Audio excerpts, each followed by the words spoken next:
మిగతా నియోజకవర్గాల్లో ఇబ్బందులు పడి ఉండొచ్చు, కానీ జనగామ నియోజకవర్గంలో ఉన్న ఒక నాయకుడు కానీ, ఒక సర్పంచ్ కానీ, ఒక ఎంపీటీసీ కానీ, ఒక వార్డు సభ్యుడు కానీ, ఒక కౌన్సిలర్ కానీ, ఎంపీపీ కానీ, జెడ్పీటీసీ కానీ, పిఎస్సీ సభ్యులు కానీ నేను పార్టీ వదిలిపోతా, మాకు ఇది చేయాలని చెప్పేసి డిమాండ్ పెట్టిన నాయకులు ఒక్కరు లేరు. అందరూ కూడా 100కి 100% ఇలా పార్టీతో పాటు నిలబడి ఖచ్చితంగా నా గెలుపులో వారికి చేతనైనంత, ఒకరు యువకులు ఉండి బాగా ఎక్కువగా ఉంటే ఎక్కువ ఉరుకోవచ్చు, ఒకరు వృద్ధులుగా ఉండి తనకి చెప్పుకున్న వాళ్ళకి అందుకే చెప్పొచ్చు. ఎవరి శాయశక్తిలో వాళ్ళందరూ కృషి చేశారు. అదేవిధంగా మనకు దరిదాపుగా 26 గ్రామాలు ఉంటే 26 గ్రామాల్లో కూడా దరిదాపుగా అద్భుతమైన మెజార్టీ ఇచ్చిండ్రు. సాల్వాపూర్లో ఏదో జస్ట్ 2-3 ఓట్లు తప్ప, గొప్పన్నలో కొద్దిగా మంది తప్ప ఒక విధంగా చెప్పుకుంటే దరిదాపుగా 97-99% బ్రహ్మాండమైన 4000 మెజార్టీ పైన ఇచ్చిండ్రు. చాలా గొప్ప, మొత్తానికి కూడా అన్ని మండలాల కంటే కూడా అత్యంత ఎక్కువగా ఆల్మోస్ట్ చేర్యాల రూరల్ తర్వాత ఎక్కువ మెజార్టీ ఇచ్చింది ఇలా బచ్చన్నపేట. ఆ విజయం రావాలంటే ఏదో ఊరికినే మంత్రం వేస్తున్నాం లేకపోతే అట్లా చేస్తున్నాం కాలే. ఒకవైపున ఎదురుగాలి వస్తుంది, అటు పక్కన వాళ్ళందరూ కూడా మొత్తం కూడా ఇలా కాంగ్రెస్ అనే వస్తున్నది. 2 సార్లు ఇచ్చినాం కదా, ఒకసారి మనకి అవకాశం ఇస్తామని చెప్పేసి అంటే కూడా మన వాళ్ళందరూ ఎవరు దడుచుకోకుండా, భయపడకుండా, వెరవకుండా మొత్తం కూడా నా వంతు నేను కృషి చేస్తానని చెప్పింది. కాబట్టి ఇవాళ ఈ 4 జిల్లాలో వచ్చిన దానిలో మనకే ఎక్కువ మెజారిటీ కూడా వచ్చింది. నిజంగా అందరికీ, నిజంగా ఈ కార్యకర్తలందరికీ నేను మరొకసారి నేను పాదాభివందనం తెలియజేస్తా ఉన్నాను. మామూలు విజయం కాదు, అది మన విజయం, మన యొక్క జనగామ విజయం, మన బచ్చన్నపేట విజయం. మన ఊర్లో కూడా మీరు చెప్తున్నప్పుడు తను ఇప్పుడే చెప్తూ గంగాపురం చెప్తుండు, సార్ నా మా దగ్గర ఇంత మెజారిటీ వచ్చిందని. తెలుసు ఆ రోజున అన్ని 131 గ్రామాలు ఉంటే దరిదాపుగా 120 గ్రామాల్లో మెజారిటీ వచ్చింది. 10 యూనిట్లు, 8 మండలాలు, 2 పట్టణాలు జనగామ ఉంటే 10 కూడా మెజారిటీ వచ్చింది. ఇక్కడ వచ్చింది అక్కడ రాలేదు కాదు. మనం ఈ సందర్భంగా మనం మాట్లాడుకుంటున్నప్పుడు గ్రామాలలో మనం అనేక విషయాలు చెప్పినాం. ఆ విషయాలు చెప్పినప్పుడు కొన్ని అభివృద్ధి కార్యక్రమాలు చేస్తాం, కొన్ని పింఛన్లు రానట్లయితే ఇప్పిస్తాం, ఇల్లు రాని వాళ్ళకు మనం ఆనాడు గృహలక్ష్మి చెప్పులు ఇప్పిస్తాం అని చెప్పుకున్నాం. ఇలా కొన్ని అన్నింటినీ వాళ్ళు బంద్ చేస్తూ ఉన్నారు. ఇవాళ గృహలక్ష్మిని రద్దు చేయడం జరిగింది. దళిత బంధుని ఇస్తారా ఇవ్వరా అని చెప్పేసి అనుమానం ఉన్నది, ఉన్న వాళ్ళందరూ కూడా ఇవ్వట్లేని పరిస్థితి వచ్చింది. అదేవిధంగా ఇతర ఏదైతే గొర్రెల కాపలదారులు ఎవరైతే గొర్రెలకు సంబంధించిన మనం అన్ని కూడా డబ్బులు కట్టి ఉన్నాం. కొంతమందికి ఆనాడు మాట్లాడుతూ కొంతమంది వచ్చింది, ఎలక్షన్ కోడ్ వచ్చింది కానీ తర్వాత ఇస్తామని చెప్పింది. వాళ్ళకి మరి ఇస్తారా ఎలా తెలియని పరిస్థితి వచ్చింది. అట్లీస్ట్ మీరు గొర్రెలు ఇస్తే గొర్రెలు ఇవ్వండి, లేకపోతే మా డీడీలు ఇవ్వమని చెప్పేసి అనేక మంది కూడా ఇలా అడుగుతూ ఉన్నారు. దాని మీద మనం ఏం చేద్దామనేది ఖచ్చితంగా మరలా నేను ముందర మీ అందరూ మాట్లాడిన తర్వాత మీ అభిప్రాయాలు తీసుకొని, ఎందుకంటే ఖచ్చితంగా మనకు రాని వాటిని డిమాండ్ చేయాల్సిన అవసరం ఉన్నది. పండుగ తర్వాత ఖచ్చితంగా గొర్రెలకు సంబంధించి మనందరూ కూడా ఏం చేద్దాం, డీడీలు తీసుకుందామా, డిమాండ్ చేద్దామా, ధర్నా చేద్దామా, మీరు కూడా ఒక అభిప్రాయం చెప్తే మీ అభిప్రాయం తర్వాత నేను కంక్లూడ్ చేస్తాను. అదేవిధంగా ఇవాళ మనం కొద్దిమంది నాయకులు మనం మాట్లాడుకుంటే ఇది సమీక్ష కాదు, వచ్చిన అందరం కాబట్టి అందరితో మాట్లాడుకొని కొన్ని విషయాలు మీతో పంచుకుందాం అనుకున్నాం. రాష్ట్రంలో అధికారం మారినప్పుడు, అధికారం మారిన తర్వాత చాలా సహృదయంతో నాకు గొప్పగా మాకు అవకాశం ఇచ్చిండ్రు. ఈ అవకాశాన్ని ఉపయోగించుకొని ఇంతకుముందున ప్రభుత్వాలు ఎక్కడైతే అభివృద్ధి చేయలేదో, ఎక్కడ సరిగ్గా చేయలేదో సరిగ్గా మేము చేయాలని చెప్పేసి వాళ్ళు పనిచేయాల్సిన అవసరం ఉంటుంది. కానీ ప్రస్తుత ప్రభుత్వం నెల రోజుల తీరు చూస్తే ప్రతిరోజు కూడా పోయిన ప్రభుత్వం మీద దాడి చేయడం, విచారణ జరిపించడం, ఎంక్వైరీలు వేయడం, విజిలెన్స్ కమిటీలు వేయడం, మొత్తం కూడా ఇంటెలిజెన్స్ వాళ్ళందరినీ కూడా పంపించడం, ఇతరులను బెదిరించడం, అందరి మీద కేసులు పెట్టడం, ఇవే మొత్తం కూడా కార్యక్రమం చేస్తున్నారు. నాకు సంబంధించినప్పుడు నేను చివరిగా బాగా చెప్తాను మీకు ఇవాళ, ఎందుకంటే కొన్ని విషయాలు వ్యక్తిగతంగా కూడా దాడి చేయాలని చెప్పేసి మొత్తం మీద ఒక SC/ST అట్రాసిటీస్ కేసు పెట్టారు. దళిత బంధులో ఒక ఇద్దరు వాళ్ళ ఊరికి సంబంధించిన నర్సాపల్లికి సంబంధించిన వాళ్ళని కొమ్మూరి ప్రతాప్ రెడ్డి గారు పిలుచుకొని ఖచ్చితంగా వాళ్ళని ఇబ్బంది పెట్టాలని చెప్పి ప్రయత్నం చేస్తున్నారు. అదేవిధంగా చేర్యాలకు సంబంధించి మీరు ఇంతకుముందు చూస్తుండ్రు, బచ్చన్నపేట కానీ అక్కడికైనా ప్రోగ్రామ్ అయితే బస్సులో సంబంధించిన ఉచితం అయితే మనకి ఇన్ఫర్మేషన్ కూడా ఇవ్వాలి. కలెక్టర్ వాళ్ళు ప్రోటోకాల్ ప్రకారం ఖచ్చితంగా ఇవ్వాల్సి ఉండే, ఇవ్వలే. మనం తెలియజేసినాం, అయ్యా మేము జనగాం శాసనసభ్యుని పిలవాల్సి ఉంటుంది అని. రాగానే గొడవ చేస్తే అప్పుడే మీరు ఇట్లా చేస్తున్నారు అంటారు.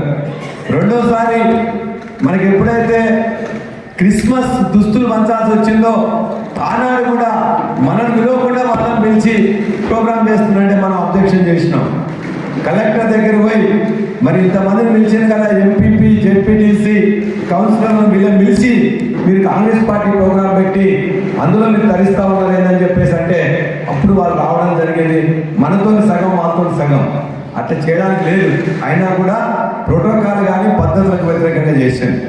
మూడోది చేర్యాలకు సంబంధించిన చేర్యాల రెవెన్యూ డివిజన్లో ఉండే కుమరవెల్లి దేవస్థానానికి సంబంధించిన రివ్యూ జరిగితే ఆ రివ్యూలో కూడా మనం ఏం అడగలే.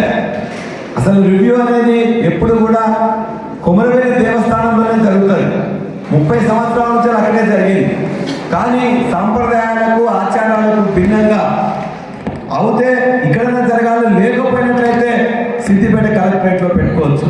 కానీ సిద్దిపేట కలెక్టరేట్కి ఎదురుగా ఉన్న ఒక ప్రైవేట్ హోటల్లో కింద బార్ అండ్ రెస్టారెంట్ ఉంటుంది, ఆ పైన ఈ మీటింగ్ పెట్టుకుంటారు.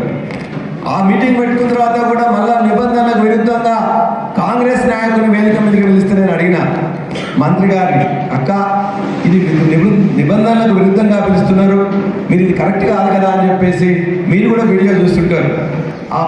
చెప్తే కనీసం వినే ఓపిక కూడా లేకుండా వాళ్ళు ఏమని చెప్పారు, ఉంటే ఉండండి పోతే ఉండి అని చెప్పేసి చాలా అభ్యంతరకరంగా మాట్లాడడం జరిగింది. అయినా దేవుని ప్రోగ్రాం మనం ఇబ్బంది జరిగే ఉద్దేశంతో మన సరే మీరు ఉండండి పోతే ఉండి అన్నప్పుడు అంత మాట అన్న తర్వాత అక్కడ ఉండడం వల్ల నాకు నష్టం కాదు, నన్ను ఎన్నుకున్న నా యొక్క ప్రజలకు ఇలా అగౌరవం అనే ఉద్దేశంతో సభ నుంచి బయటకు వచ్చి అక్కడ కూడా మనం ఖచ్చితంగా చెప్పినాం. ఆచారాలకు సంప్రదాయాలకు భిన్నంగా సమావేశం ఇక్కడ పెట్టుకుంటున్నారు, ఈ విధంగా పెట్టడమే కరెక్ట్ కాదు. అక్కడికి కూడా పిలవడంలో ఎవరైతే ఎన్నికైన ప్రజాప్రతినిధులు ఉన్నారో వాళ్ళని నిలవాళ్ళ కాంగ్రెస్ నాయకులతో నిలుపుతున్నారు, అది కూడా సరైనది కాదు. అయినా మేమందరం కూడా దైవ సేవకులుగా 7వ తారీఖు జరిగే కళ్యాణాన్ని బాగా పార్టిసిపేట్ చేయడానికి వస్తామని చెప్పేసి అక్కడ చెప్పి ఆ కళ్యాణంలో 1000 పాసులు ఇస్తే మనకి 50 మందికే ఇచ్చింది. అయినా పర్వాలేదని చెప్పినాం. జనసామాన్యంలో కూర్చుంటాం, పాసుల కోసం వెంపర్లాడడం మాకు పెద్ద అవసరం లేదు, కుమరవెల్లికి సంబంధించి వాళ్ళకి కావాలంటే వాళ్ళకి ఇచ్చుకోండి అని చెప్పేసి మాకేదో 30-40 పంపిస్తే కూడా అన్ని ప్రజాప్రతినిధులకి నేను పంపించిన. మనం పోయి కూడా ఆడ పైన కూర్చుంటే కాంగ్రెస్ నాయకులు హడావిడి మీరు చూస్తే చాలా ఇబ్బందికరంగా ఉంటుంది. చివరికి నన్ను కూడా పైకి రమ్మని చెప్పేసి అని వాళ్ళు ఏదో ఇస్తే ఆ యొక్క మన వాటిని తీసుకొని ఆ తలంబ్రాలను తీసుకొని పైకి పోతే చివరికి అక్కడ ఉన్న ఈవోను కూడా బండబూతులు తిట్టిండ్రు కొమ్మూరి ప్రతాప్ రెడ్డి గారు. ఎట్లా పిలిచిన పల్లరాజేశ్వర రెడ్డి అని. ఇవాళ ప్రోటోకాల్ ప్రకారం మనం ఖచ్చితంగా రావాల్సిందే. మనం ఇవాళ వచ్చిన మంత్రులందరినీ కూడా స్వాగతం తెలియజేసి మనమే దరిదాపుగా 300-400 మంది ప్రజాప్రతినిధుల కార్యకర్తలు ఉన్నా ఎక్కడ ఇబ్బంది జరగకుండా వాళ్ళకి ఏమేమి కావాలో సూచనలు చేస్తూ అక్కడ ఉన్నాం. 5వ తారీఖు పోయి కూడా సూచనలు ఇచ్చినాం. మనం ఎవరిని కూడా ఇబ్బంది పెట్టకుండా ప్రజల యొక్క కార్యక్రమం అది, అటువంటి దాన్ని కూడా ఇబ్బంది పెట్టే ప్రయత్నం చేసింది. అయినా చాలా ఓపికతో ప్రజలకు ఉపయోగపడే విధంగా మన యొక్క కార్యక్రమాలు చేసినాం. ప్రజలు నచ్చి మెచ్చే విధంగా మన నాయకులు కార్యకర్తలు ప్రవర్తించారు తప్ప ఎక్కడ కూడా మనం దుందుడుగా కానీ లేకపోతే విధంగా ప్రవర్తించలేదు. ఇదే విధంగా నిన్న వాళ్ళు మన మత్తూరు ఎంపీపీ మీద కూడా కేసు పెట్టి SC/ST కేసు పెట్టిన రాత్రి. ఈ విధంగా అందరి మీద కూడా సర్పంచ్లు కానీ ఎంపీపీలు కానీ జెడ్పీటీసీల మీద కానీ ఏదో తీసుకొని ఆ ఊర్లో ఏదైనా పంచాయతీ ఉంటే ఆ పంచాయతీ తీసుకొని కూడా బెదిరించి అదిరించి వాళ్ళ పార్టీలోకి తీసుకోవాలనే ప్రయత్నం చేస్తున్నారు. ఇవాళ ఎవరన్నా ఒక్కరో ఇద్దరు భయపడితే భయపడవచ్చు, అవకాశవాదం కోసం పోతే పోవచ్చు. కానీ తెలంగాణ ఉద్యమంలో 2001 నుండి 14 వరకు పనిచేసిన నాయకులు, అది ఇతర కాంగ్రెస్లో ఉండి ఇటు రావచ్చు, తెలుగుదేశంలో ఉండి ఇటు రావచ్చు, లేక TRS పార్టీలో ఉండొచ్చు. తెలంగాణ ఉద్యమంలో మమేకమైన ఏ పార్టీ నాయకుడు కూడా అదిరింపులకు బెదిరింపులకు లొగడు. ఎవరు కూడా ఇవాళ నువ్వేదో బెదిరిస్తే కేసు పెడితే జైలుకు పంపిస్తే దాటిలతో కొడితే లేకపోతే ఏదో విధంగా బెదిరించేవాడు ఇక్కడ లేడు. తెలంగాణ సమాజంలోనే ఆ బెదిరింపులకు లొంగేవాడు ఎవడు ఉండడు. ముఖ్యంగా తెలంగాణ ఉద్యమం వచ్చిన తర్వాత ఎవరు కూడా నేను సర్పంచ్ అవుతానో, ఎంపీటీసీ అవుతానో, ఎంపీపీ అవుతానో, ఎమ్మెల్యే అవుతానో, ఎమ్మెల్సీ అవుతానో, ఎంపీ అవుతానో ఉద్యమంలోకి రాలే.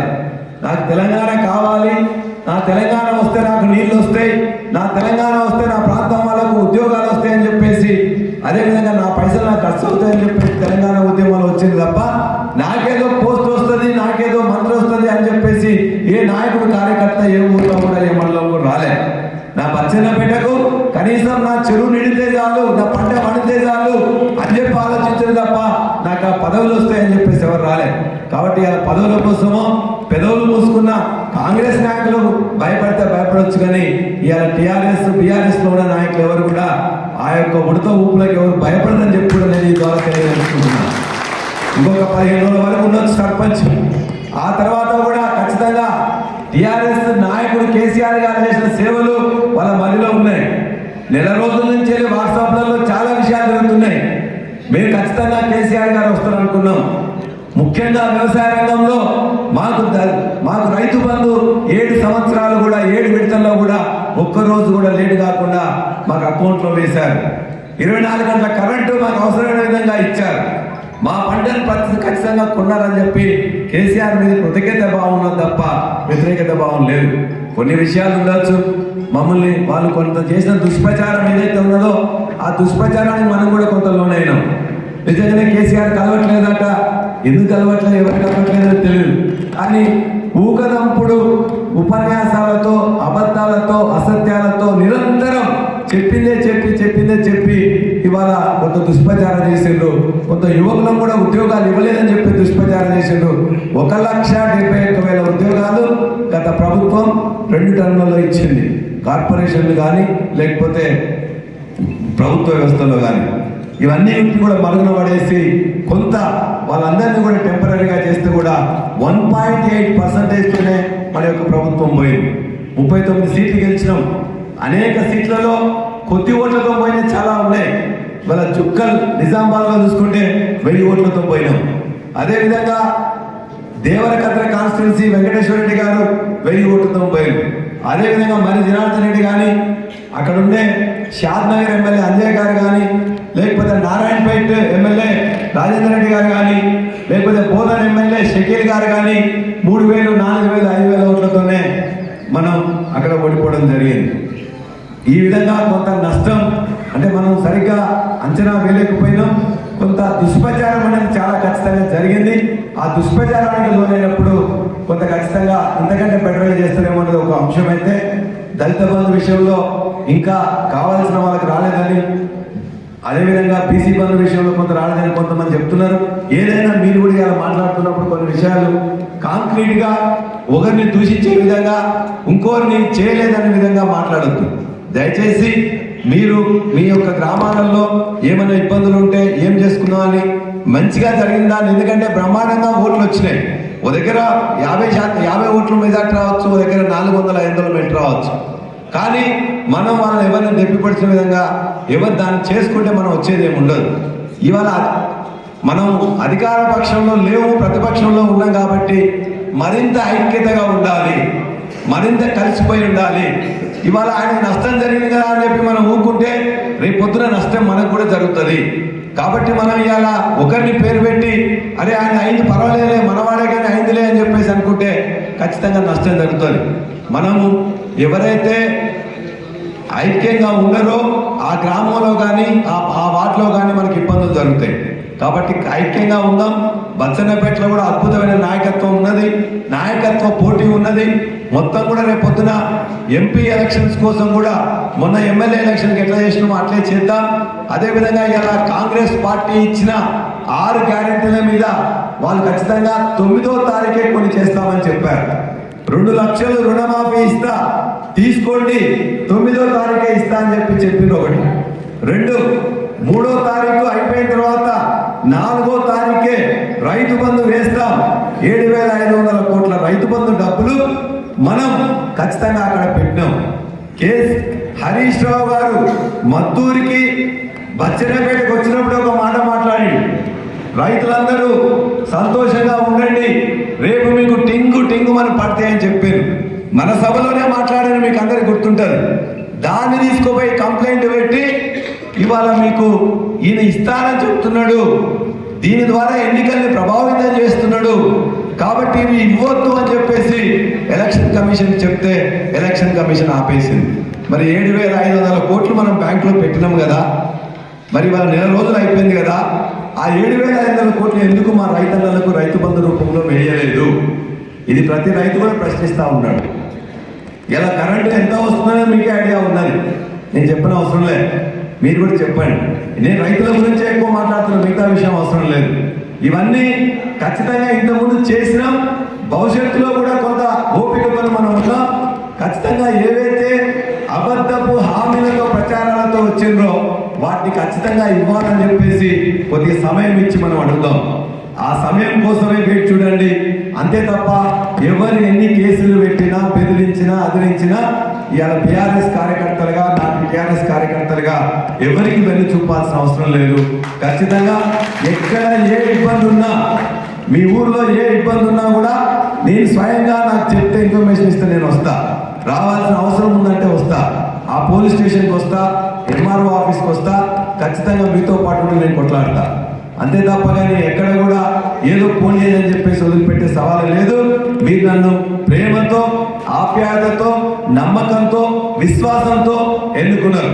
కాబట్టి మీకు వచ్చే 5 సంవత్సరంలో మీ వెన్నంటి ఉండి మీ యొక్క వ్యక్తిగత సమస్యలు కానీ, మీ యొక్క ఇతర సమస్యలు కానీ ఖచ్చితంగా చూస్తానని చెప్పి నేను మాట్లాడుతున్నాను. ప్రభుత్వంలో ఉన్నప్పుడు అభివృద్ధి పనులు చాలా అవుతాయి, కానీ ఇలా ప్రభుత్వంలో ప్రతిపక్షంగా ఉన్నప్పుడు ఇలా సిడిపి కూడా ఇస్తారా ఇయ్యాలని మనకు తెలియదు. ఇస్తే వాటిని తీసుకొస్తాం, రాకపోతే మంత్రుల దగ్గర పోయి ఏదైతే ఉందో వాటన్నిటిని కూడా డిమాండ్ చేసి తెస్తాం. దానికోసం ఇంకొద్దిగా 10-15 రోజులు వెయిట్ చేస్తా. కానీ నా చేతిలో ఉన్న పని ఇప్పుడు ఏదైతే ఉన్నదో దాని ముఖ్యంగా నా యొక్క నెల జీతం కూడా నేను నా ఖర్చు కాకుండా నా యొక్క ప్రజల యొక్క అవసరాలకే ఖర్చు పెడతానని చెప్పి నేను మాటిస్తున్నాను. అదేవిధంగా నేను ఏదైతే మా హాస్పిటల్ ఉన్నదో, నేను మా హాస్పిటల్లో వాళ్ళందరికీ కూడా, నా నియోజకవర్గ ప్రజలందరికీ కూడా ఖచ్చితంగా సేవ చేస్తానని చెప్పినాం. ఒక బచ్చన్నపేట మండలం నుంచేలే గత 2 నెలల్లో 130 మంది ఇలా ఉచిత వైద్య సేవలు చేసినాం. దాదాపుగా 22 లక్షల విలువైన వైద్యాన్ని, మందులని, సర్జరీలను కూడా చేసినాం ఒక్క బచ్చన్నపేట మండలంలోనే. కాబట్టి ఎవరికి కూడా ఇబ్బంది కాకుండా వాళ్ళందరినీ చేస్తున్నాం. ఇది వచ్చే 5 సంవత్సరాలు కూడా ఖచ్చితంగా నా జీతంలో కానీ లేకపోతే మిగతా కానీ వీలైనంత వరకు నా చేతిలో ఉన్న వాటిని చేస్తా. మీ అవసరాల్లో ఎవరైనా ఇబ్బందులు పెడితే ఆ ఇబ్బందులు తొలగించడానికి అధికారులతో మాట్లాడతా. ఇంకా ఇబ్బంది పెడితే పోలీస్ స్టేషన్ దగ్గర రమ్మంటే కూడా వస్తా. కాబట్టి దయచేసి వెన్ను చూపకుండా ఏదైతే ఖచ్చితంగా ఆనాడు 2001 నుండి 14 వరకు తెలంగాణ సమాజం ఏ విధంగా నిక్కచ్చిగా నిలబడ్డదో అదే విధంగా భవిష్యత్తులో కూడా 5 సంవత్సరాలు కూడా ఇలా బీఆర్ఎస్ పార్టీతో ఉంటారని చెప్పేసి ఆశిస్తూ నేను మన చివరికి మనం మాట్లాడేటప్పుడు కొన్ని విషయాలు వాటి కూడా నేను సమాధానం చెప్తూ మిగతా విషయాలు కూడా చెప్తా. ఇక్కడుండే మాట్లాడే నాయకులు ఎవరైతే కొద్దిమంది మాట్లాడదాం అనుకుంటున్నారో, మాట్లాడే వాళ్ళు ఇతరుల యొక్క వీళ్ళు చేసేది చేయలేదని చెప్పి